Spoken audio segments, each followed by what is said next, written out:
10 साल, 18 राज्य और 72 शहर ट्रेन में मूंगफली बेचने वाले ने कैसे किया 30,000 करोड़ का घोटाला। कोई सोच भी नहीं सकता था कि एक साधारण फल सब्जी बेचने वाला ऐसा घोटाला करेगा जो पूरे सिस्टम को हिलाकर रख देता है। नकली स्टाम्प पेपर घोटाले में अर्थव्यवस्था को 3,000 करोड़ का झटका दिया। इस स्कैम के पीछे का मास्टरमाइंड कौन था और कैसे उसने पूरे घोटाले को अंजाम दिया, आज उसी की कहानी को हम देखेंगे और सुनेंगे। चलिए फिर शुरू करते हैं। नई दिल्ली, 10 साल, 18 राज्य और 72 शहर उसके उस शख्स के जुर्म के खिलाफ गवाह बने थे जिसने 30,000 करोड़ के घोटाले को अंजाम देकर देश की अर्थव्यवस्था को हिला दिया था। करोड़ों रुपए के इस घोटाले ने सरकार से लेके अफसरों और सरकारी महकमे की नींद उड़ा दी। ओटीटी पर जब स्कैम 2003 की दी तेल की स्टोरी रिलीज हुई तो इस स्कैम की यादें एक बार फिर से ताजा हो गईं।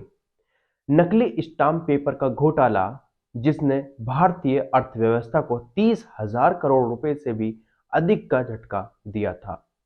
लोग इसे नकली स्टैम्प पर स्कैम 2003 या तेलगी स्कैम के नाम से जानते हैं।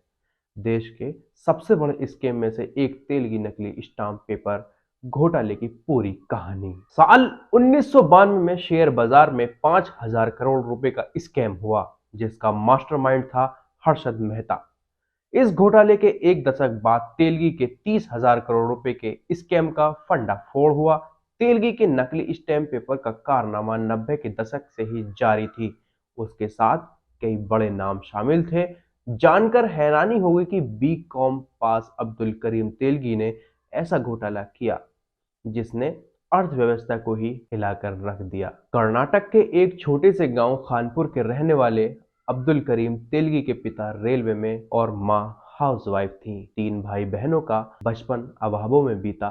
तेलगी स्कूल में ही था कि उसके पिता की मौत हो गई। घर की जिम्मेदारियां और उसके कंधों पर आ गईं।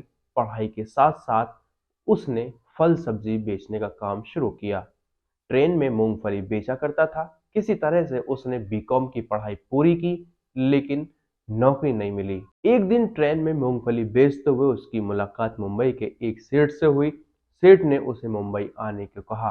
तेलगी सिर्फ जिंदगी और जीना नहीं चाहता था बल्कि शोहरत और पैसा भी उसका लक्ष्य था। कुछ दिन मुंबई में रहने के बाद वे सऊदी अरब चला गया।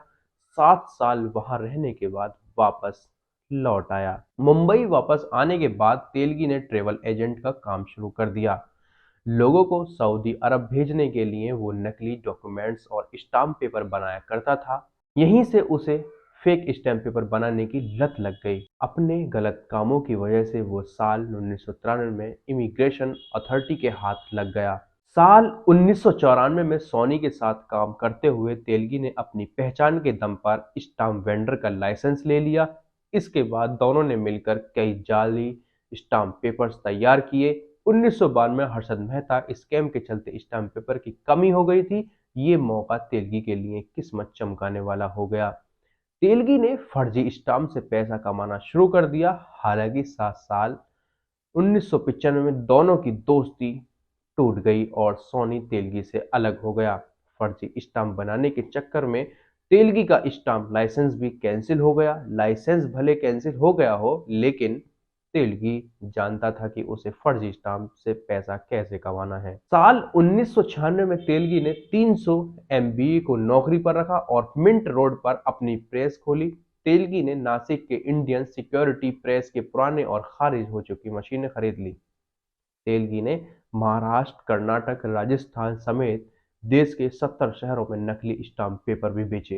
इस कांड का खुलासा हुआ साल 2000 में जब बेंगलोर से 2 लोगों को फर्जी स्टाम्प पेपर के साथ गिरफ्तार किया गया।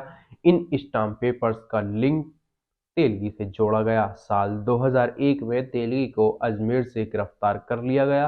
केस सीबीआई को सौंप दिया गया और इसके बाद से तेलगी का पतन शुरू हो गया। जांच में पता चला कि तेलगी से फर्जी स्टाम्प पेपर का पूरा साम्राज्य खड़ा कर रखा था। ये लोग तमाम बैंकिंग कंपनियों, फाइनेंशियल इंस्टीट्यूशन और कॉर्पोरेट कंपनियों के कुछ स्टाफ की मदद से करोड़ों रुपए के नकली स्टाम्प पेपर बेचते हैं। तेलगी की शौक मिजाजी ऐसी थी कि उसने मुंबई की एक बार डांसर पर एक रात में 96 लाख रुपए उड़ा दिए। मुंबई के मशहूर टोपाज बार की एक बार डांसर तेलगी की कथित गर्लफ्रेंड बताई जाती है। बार बाला का नाम तरन्नुम खान बताया जाता है। उसकी खूबसूरती पर तेलगी फिदा हो गया और उसे दिल दे बैठा। उसे अपने करीब लाने के लिए तेलगी ने एक रात में 96 लाख रुपए उड़ा दिए। नकली स्टाम्प पेपर से तेलगी ने अथाह संपत्ति बना रखी थी। तेलगी की 36 प्रॉपर्टीज और 100 से अधिक बैंक अकाउंट थे। साल 2006 में तेलगी को 30 साल के कथित कारावास की सजा और 202 करोड़ के जुर्माने की सजा मिली। तेलगी जेल में था लेकिन वो वहां से भी अपना कारोबार चलाने लगा। मीडिया रिपोर्टिंग के मुताबिक कुछ पुलिस अधिकारियों के मदद से वो जेल से ही अपना कारोबार ऑपरेट कर रहा था। तेलगी को मधुमेह, हाई ब्लड प्रेशर और एड्स जैसी गंभीर बीमारियों से जकड़ रखा था।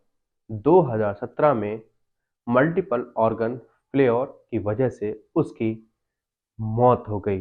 तो गाइज ये थी अब्दुल करीम तेलगी की कहानी, जो सुनकर शौक भी हुआ होगा और हैरानी भी हुई होगी। ऐसी ही वीडियो और ऐसी ही मिस्ट्री हिस्ट्री देखने के लिए मेरे चैनल को सब्सक्राइब करें, वीडियो को लाइक करें और शेयर भी कर दें। फिर जल्दी मिलते हैं नेक्स्ट वीडियो में। तब तक के लिए आप इंतज़ार करें और मेरी तरफ से बाय बाय।